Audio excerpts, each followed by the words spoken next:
I remember the day my life changed forever. It was a cold, misty morning in England when my father, with his charming smile and persuasive words, convinced my mother to pack up our lives and move to Scotland. He spoke of a new beginning, a better life filled with opportunities. I was hesitant, but the promise of adventure and a fresh start sounded enticing. Little did I know his intentions were far from noble. My father had always been a charismatic man, capable of making anyone believe in his dreams. My mother, who loved him deeply, trusted him implicitly. She sold our house, gathered her life savings, and we embarked on the journey to the Scottish Highlands, leaving behind the familiar streets of our hometown. The drive was long, filled with the nervous excitement of the unknown. As we crossed into Scotland, the landscape changed dramatically. Rolling hills, ancient castles, and vast open skies replaced the urban sprawl we were used to. My father pointed out landmarks, his voice filled with enthusiasm, but there was an undercurrent of tension I couldn't quite place. We arrived at a quaint village, nestled at the foot of a towering mountain. My father had rented a small cottage for us, and despite its rustic charm, something felt off. I pushed the feeling aside, trying to focus on the positives. We were together, and this was supposed to be a new beginning. However, the new beginning quickly turned into a nightmare. One morning, just a few weeks after we had settled in, I woke up to find my father gone. His clothes, his belongings, everything was missing. Panic set in as my mother and I searched the cottage, hoping it was a cruel joke. But it wasn't.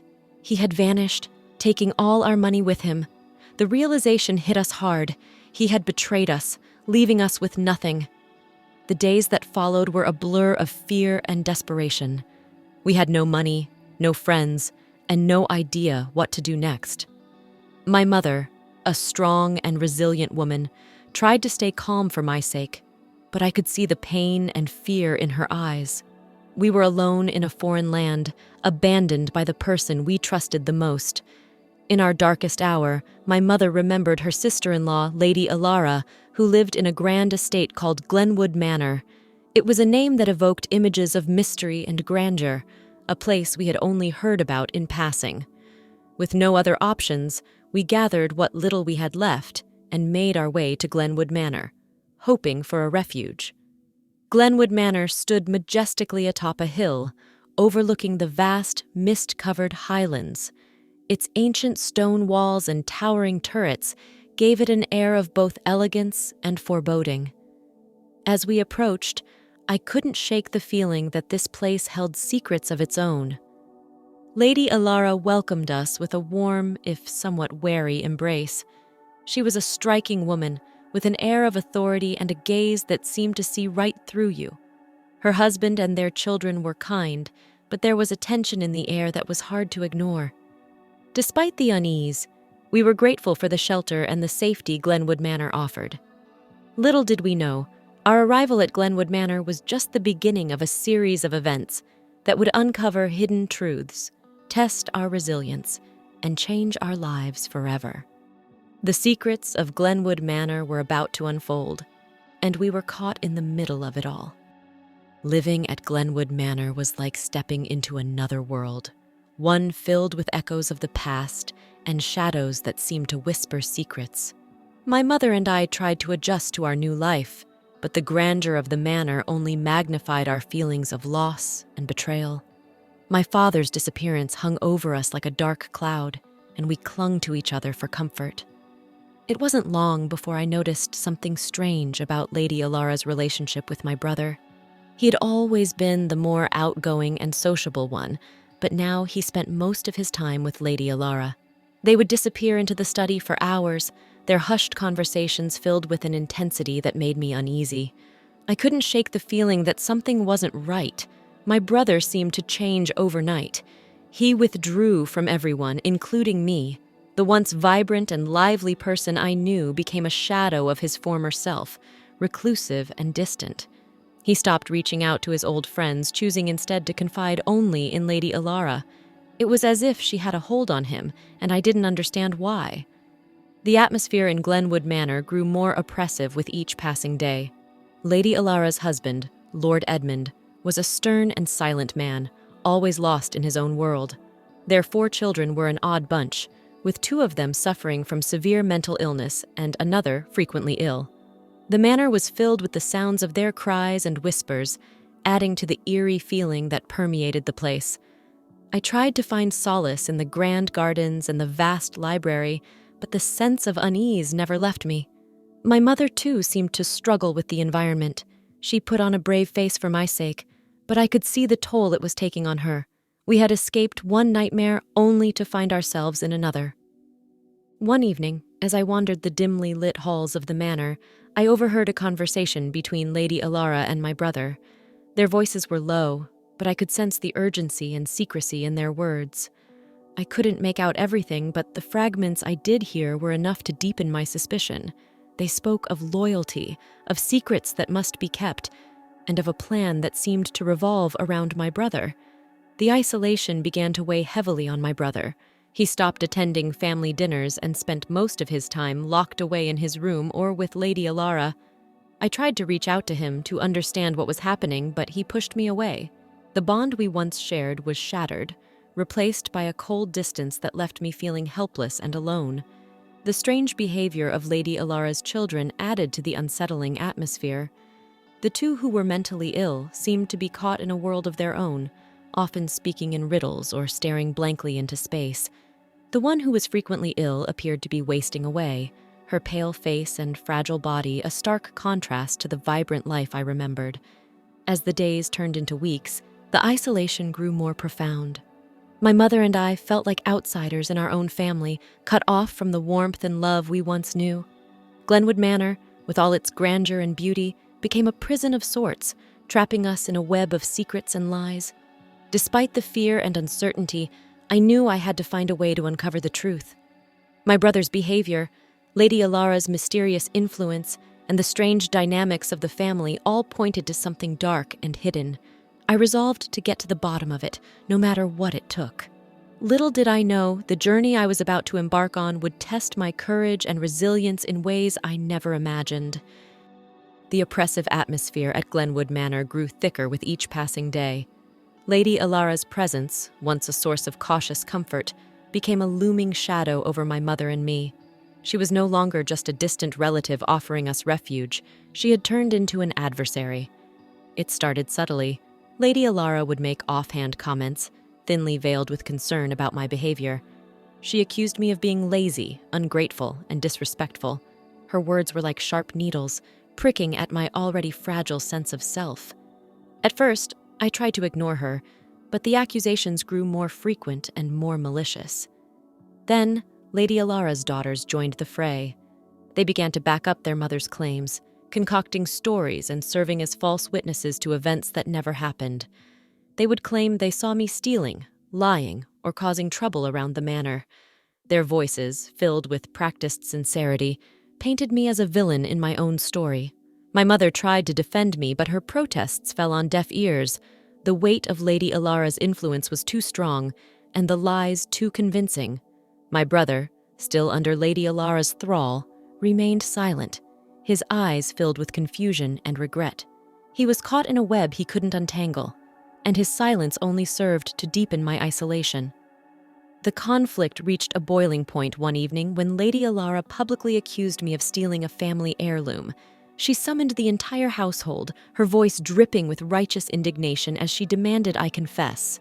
Her daughters stood by her side, their expressions a mix of fear and triumph. I felt my world closing in, the walls of Glenwood Manor tightening around me like a vice. Desperation clawed at my chest as I tried to defend myself, but the evidence was stacked against me. Lady Alara had orchestrated everything perfectly, and there was no way out. My mother, her face pale and eyes filled with unshed tears, stood by me, but we both knew we were outmatched. That night, as we huddled together in our small room, my mother and I made a decision. We could no longer stay in this toxic environment. We had to leave, even if it meant starting over once again.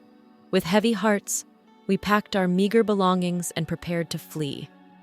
In the dead of night, we slipped out of Glenwood Manor, the cold air biting at our skin as we made our way to the train station. The journey to London was filled with a tense silence, each of us lost in our thoughts and fears.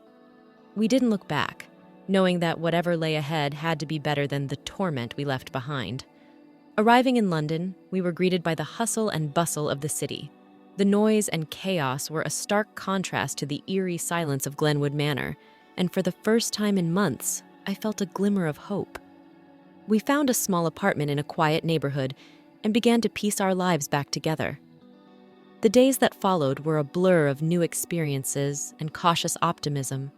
We found solace in the simplicity of our new life, away from the shadows that had haunted us. My mother found work, and I enrolled in a local school, determined to make the best of our fresh start. For a brief moment, it seemed like we had found peace. The weight of our past began to lift, and we allowed ourselves to believe in the possibility of happiness. The memories of Glenwood Manor and the pain we endured there started to fade, replaced by the warmth of our new community and the hope for a better future. But deep down, I knew that our story wasn't over. The secrets of Glenwood Manor still lingered in the corners of my mind, waiting to be uncovered. And as much as I tried to move on, I couldn't shake the feeling that our escape was only a temporary reprieve. The truth, like a persistent shadow, would eventually find its way back to us. Our life in London was a sanctuary of sorts, a fragile bubble where my mother and I could breathe freely and momentarily forget the horrors of Glenwood Manor. We had carved out a semblance of normalcy, each day bringing a little more healing and a little more hope. Yet, as much as we tried to build a new life, the past had a way of finding us. One crisp autumn afternoon, as the golden leaves danced in the breeze outside our apartment window, there was a knock at the door. My mother and I exchanged a glance, each of us silently dreading who might be on the other side. When I opened the door, my heart sank. Standing there was my brother, looking worn and weary, and behind him, Lady Alara. The sight of them stirred a whirlwind of emotions within me: anger, hurt, confusion, and a flicker of hope. My brother's eyes were filled with regret, and Lady Alara's once stern face was softened by a rare expression of contrition. "We need to talk," my brother said, his voice trembling. "We've come to apologize." As they stepped into our small living room, the tension was palpable. My mother stood beside me, her posture rigid, her eyes wary. The silence stretched on until Lady Alara finally spoke. "I've wronged you both," she admitted, her voice unusually gentle. "I let my fears and insecurities drive a wedge between us. I'm truly sorry for the pain I've caused." My brother nodded, his eyes misty. "I've been so blind. I let her manipulate me, and I shut you out when you needed me the most. I'm sorry for everything." Their apologies hung in the air, a fragile bridge extended across the chasm that had formed between us. My mother and I listened, our hearts heavy with the weight of their words. Forgiveness wasn't something that came easily, but as I looked into my brother's eyes, I saw the sincerity of his regret. "We've changed," Lady Alara continued, her voice cracking. "Things are different now. We want to make things right, to bring our family back together." My mother's eyes softened, her protective shell beginning to crack. We had always been a close-knit family, and the idea of reconciliation, of healing the wounds that had festered for so long, was tempting. After a long, heavy silence, she finally spoke. "We will consider it," she said, her voice steady but cautious. "But it will take time to rebuild the trust that was broken." Over the next few weeks, my brother and Lady Alara visited often, their actions matching their words. They were patient, giving us the space we needed to process our emotions. Slowly, the walls we had built around our hearts began to crumble. One day, as we sat around our modest kitchen table, my brother took my hand. "Please come back," he pleaded. "We want to start over, to make things right. Glenwood Manor is different now, I promise." I looked at my mother, seeking her guidance. Her eyes met mine, filled with a mixture of hope and caution. After a moment, she nodded. "Maybe it's time to face our past and see if we can truly find a fresh start." With a mixture of trepidation and hope, we packed our bags once again, the journey to Glenwood Manor filled with an eerie sense of déjà vu. As the grand estate came into view, My heart raced. The towering turrets and ancient stone walls seemed to watch us, as if the manor itself was aware of our return. Lady Alara and my brother greeted us at the door, their smiles warm and welcoming. The tension that once permeated the manor had lifted, replaced by a sense of cautious optimism. The other family members, including Lord Edmund and the children, greeted us with open arms, their demeanor markedly different from before. As we settled back into the manor, we were careful to set boundaries and communicate openly. My brother and I spent hours talking, mending the bond that had been so painfully fractured. Lady Alara made a concerted effort to include us in family activities, and slowly, the wounds began to heal. Glenwood Manor, once a place of shadows and secrets, began to feel like home again. The path to reconciliation was long and fraught with challenges, but with each passing day, we took one step closer to rebuilding the family we had lost. The journey was far from over, but for the first time in a long while, I felt a glimmer of hope for the future. For a while, it seemed like things were finally on the mend at Glenwood Manor. The air felt lighter, and there was laughter in the halls once more. My brother and Lady Alara worked hard to show us that they had changed, but as the weeks went by, small signs began to surface that all was not as it seemed. It started with the subtle looks they exchanged, the whispered conversations that ceased the moment anyone else entered the room. I noticed my brother slipping away at odd hours, and Lady Alara's demeanor, while still outwardly warm, had a guarded edge to it. The seeds of doubt planted themselves in my mind, growing with each passing day. My mother and I couldn't ignore the feeling that something was amiss. Despite their assurances, the behavior of Lady Alara and my brother was becoming increasingly suspicious. There were too many secrets, too many unexplained absences and hurried whispers. We needed to know the truth. One evening, as we sat in our room, my mother and I made a decision. We couldn't let the past repeat itself. If there were still hidden motives and deceit, we had to uncover them. We would gather evidence of the secret relationship between Lady Alara and my brother, no matter how painful the truth might be. Our investigation began discreetly. We started by observing their patterns, noting the times they would disappear and the places they frequented.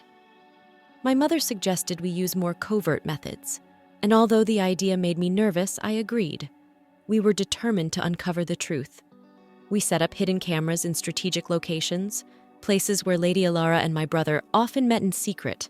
The manor, with its many nooks and crannies, provided ample hiding spots for our surveillance equipment. Each night, after everyone had gone to bed, we would review the footage, hoping to find the proof we needed. The days felt long and tense as we went about our normal routines, all the while keeping our investigation a secret. I felt like a spy in my own home, always on edge, always watching. The constant vigilance took its toll, and there were moments when I wondered if we were doing the right thing. But the fear of being deceived again kept us going. One afternoon, I followed my brother as he slipped away from the family gathering in the drawing room. He moved with purpose, glancing over his shoulder as he headed towards the old library. I kept my distance, my heart pounding in my chest. He disappeared into the library, and moments later, Lady Alara joined him. I pressed myself against the wall, straining to hear their conversation. Their voices were low and urgent, filled with a familiarity that set my teeth on edge. I couldn't make out all the words, but I caught enough to confirm my worst fears. They were still hiding something that involved both of them deeply. That night, my mother and I reviewed the footage from the hidden cameras. Our suspicions were confirmed as we watched Lady Alara and my brother in hushed conversation, discussing plans and secrets we couldn't fully decipher. It was clear they shared a bond that went beyond mere familial ties. With our suspicions now validated, we knew we had to take the next step. My mother suggested we record their conversations to gather concrete evidence. We placed small recording devices in the library and other rooms they frequented, hoping to capture the damning proof we needed. The days that followed were filled with a mix of fear and determination. We continued to play our roles, pretending everything was normal, while our secret investigation grew more intense. The strain of keeping up the facade was immense, but we knew it was the only way to protect ourselves and uncover the truth. Finally, one evening, we hit the jackpot. As we reviewed the latest recordings, we heard them discussing their plans in explicit detail. They spoke of manipulating the family, of secrets that needed to stay buried, and of a future that hinged on their deceit. It was all there, laid out in their own voices. The revelation was both a relief and a heartbreak. We had the evidence we needed, but it also confirmed the depth of their betrayal. My mother and I sat in silence, the weight of our discovery pressing down on us. The time had come to confront them and bring the truth to light, no matter the cost. Glenwood Manor, with all its hidden corners and ancient secrets, had once again revealed its dark side. We were on the brink of a confrontation that would shake the very foundations of our family. But we were ready. The truth, painful as it was, would finally be uncovered. The tension in the air was palpable as my mother and I prepared for the final phase of our investigation. We had the recordings, but we needed concrete evidence that would leave no room for denial. Armed with our hidden cameras and recording devices, we set out to capture the proof we needed to bring the truth to light. Days turned into weeks as we meticulously documented every secret meeting, every whispered conversation. The strain of living a double life weighed heavily on us, but we knew it was necessary. Our determination kept us going, even as the emotional toll began to show. My mother and I grew closer in our shared mission, drawing strength from each other. One evening, as the sun dipped below the horizon, casting long shadows across the ancient walls of Glenwood Manor, we finally captured the evidence we needed. Lady Alara and my brother met in the library, their voices filled with urgency and intimacy. The hidden camera caught everything, their confessions, their plans, and their deceit. We had them. The photos and recordings were irrefutable. The illicit relationship and the manipulation they had inflicted on our family were laid bare. The weight of our discovery was overwhelming, but it also brought a sense of relief. We had the truth, and now it was time to confront them. The next morning, we gathered the family in the grand drawing room. My mother and I stood side by side, our hearts pounding in our chests. Lady Alara and my brother entered, their faces masks of curiosity and slight apprehension. Lord Edmund, ever the stern figure, took his place with a look of confusion. "We have something to show you," my mother began, her voice steady but laced with emotion. She handed the photos to Lord Edmund, his eyes widening as he flipped through them. The room fell silent as he listened to the recordings, his face growing pale with each passing moment. Lady Alara and my brother shifted uncomfortably, their eyes darting around the room, searching for an escape. But there was none. The evidence was undeniable, and the confrontation inevitable. "How could you?" Lord Edmund's voice was a low growl, filled with a mix of anger and disbelief. "You betrayed our family, our trust." Lady Alara's composure cracked, her eyes welling with tears. "Edmund, please, let me explain," she pleaded, but he silenced her with a glare. "There is nothing to explain," he spat. "You lied, you manipulated us all, and you—" He turned to my brother, his voice breaking.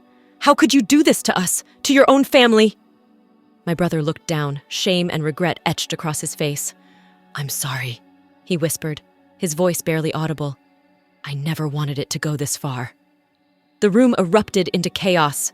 Voices clashed, emotions ran high, and the weight of the betrayal hung heavy in the air. Lady Alara tried to defend herself, but the evidence was too damning. Her husband's denial shattered, replaced by a painful realization of the truth. In the aftermath of the confrontation, the household was thrown into turmoil. Lady Alara, unable to face the consequences of her actions, packed her bags and left Glenwood Manor. Her departure left a void that was felt by everyone, especially her children, who struggled to understand the upheaval in their lives. Lord Edmund, once a figure of stern authority, now found himself grappling with the reality of managing the household alone. The weight of the revelations bore down on him, and he struggled to keep the family together. The children, already dealing with their own challenges, were deeply affected by their mother's absence and the scandal that had torn their family apart. My brother, too, faced the consequences of his actions. He was filled with remorse, trying to make amends for the pain he had caused. Our relationship, once so close, was strained, but there was a glimmer of hope for reconciliation. It would take time and effort, but the foundation for healing had been laid. As for my mother and me, we felt a mixture of relief and sorrow. We had uncovered the truth and brought the deception to light, but the cost had been high. Glenwood Manor, with all its grandeur and history, now held memories of pain and betrayal. We knew that moving forward would be difficult, but we were determined to rebuild our lives and find a new sense of peace. The secrets of Glenwood Manor had been revealed, and the path ahead was uncertain. But in the midst of the chaos, there was also a sense of closure.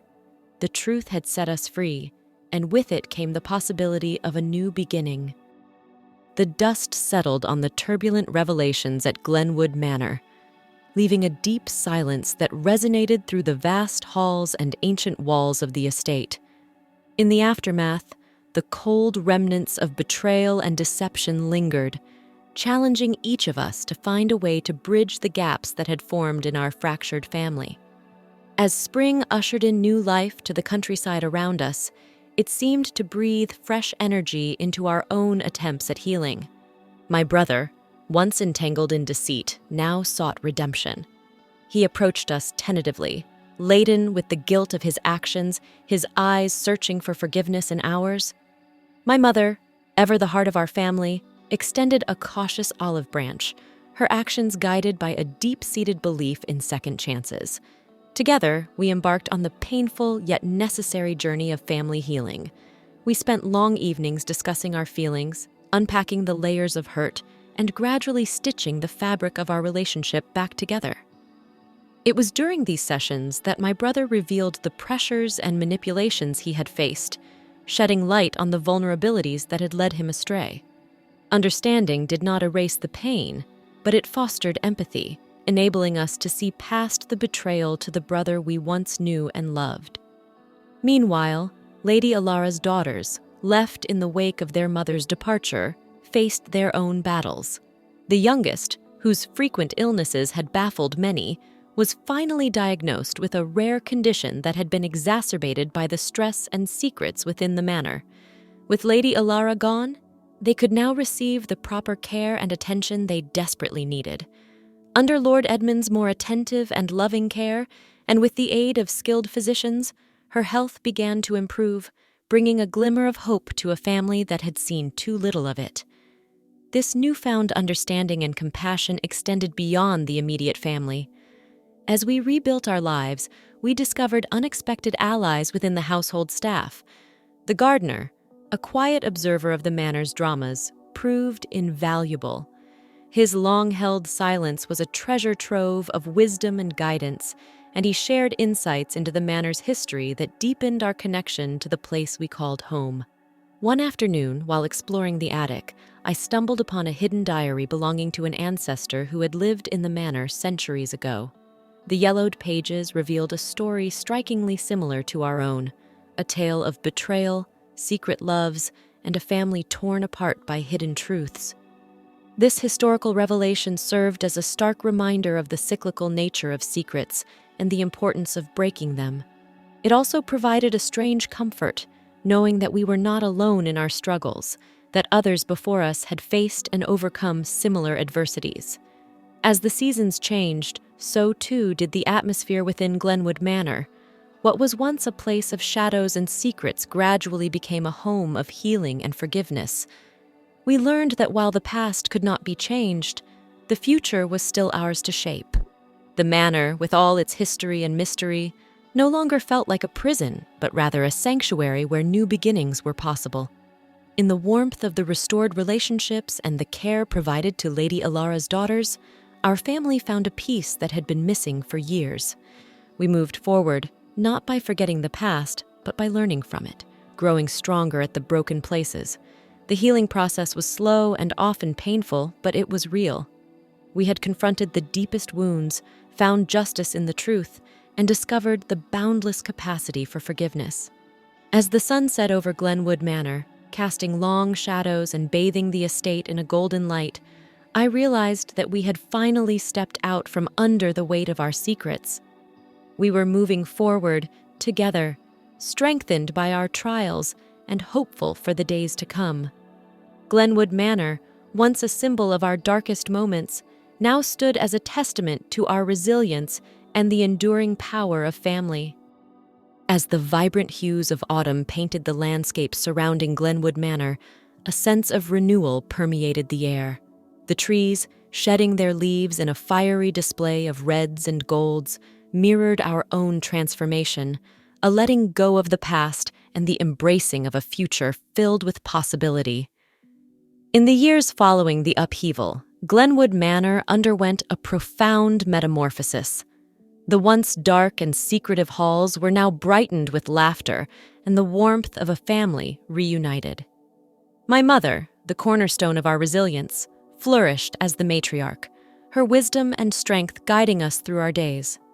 My brother, freed from the shadows of manipulation, found his place by her side, his previous transgressions forgiven but not forgotten, serving as a humble reminder of the growth that can spring from pain. The healing that had begun tentatively had rooted deeply within each of us, growing into a sturdy tree of familial bond that no storm could shake. Lady Alara's children, now thriving under the attentive care of their father and the community, brought a fresh joy to the manor.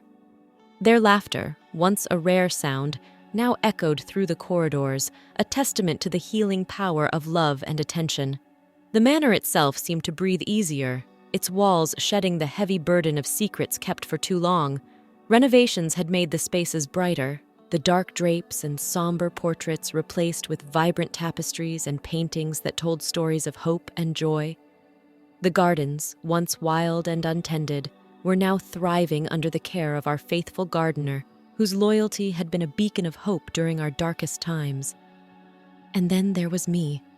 My journey through the betrayal, the revelations, and the rebuilding had transformed me from a passive observer of my own life into an active participant. I found my passion in maintaining the history of Glenwood Manor, ensuring that the lessons of the past were not forgotten. I organized community events, turning the manor into a center of learning and healing, a place where others could find solace and inspiration. In the crisp evenings, our family would gather by the great fireplace, the crackling of the logs a comforting backdrop to our shared stories and plans for the future. These moments, simple yet profound, were a reminder of how far we had come and the bonds that adversity had strengthened rather than broken.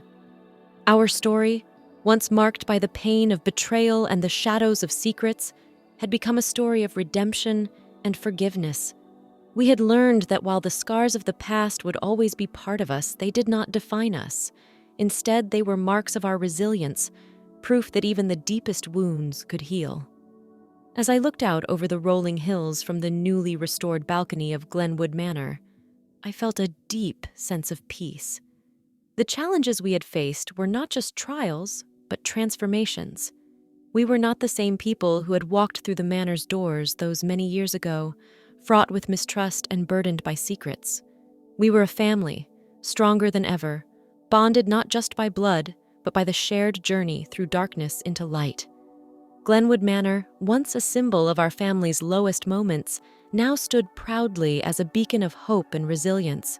It was a testament to the enduring power of love and forgiveness, a beacon for all who sought refuge from their own storms. In the end, our story was one of new beginnings, a narrative threaded with the promise that no night was too dark to keep the dawn at bay. As the sun rose over the horizon, bathing the manor in golden light, it was clear that the darkest chapters of our history had given way to a bright new day. Glenwood Manor was not just our home, but a symbol of our newfound hope and resilience, a place where the past was remembered, the present cherished, and the future awaited with open arms.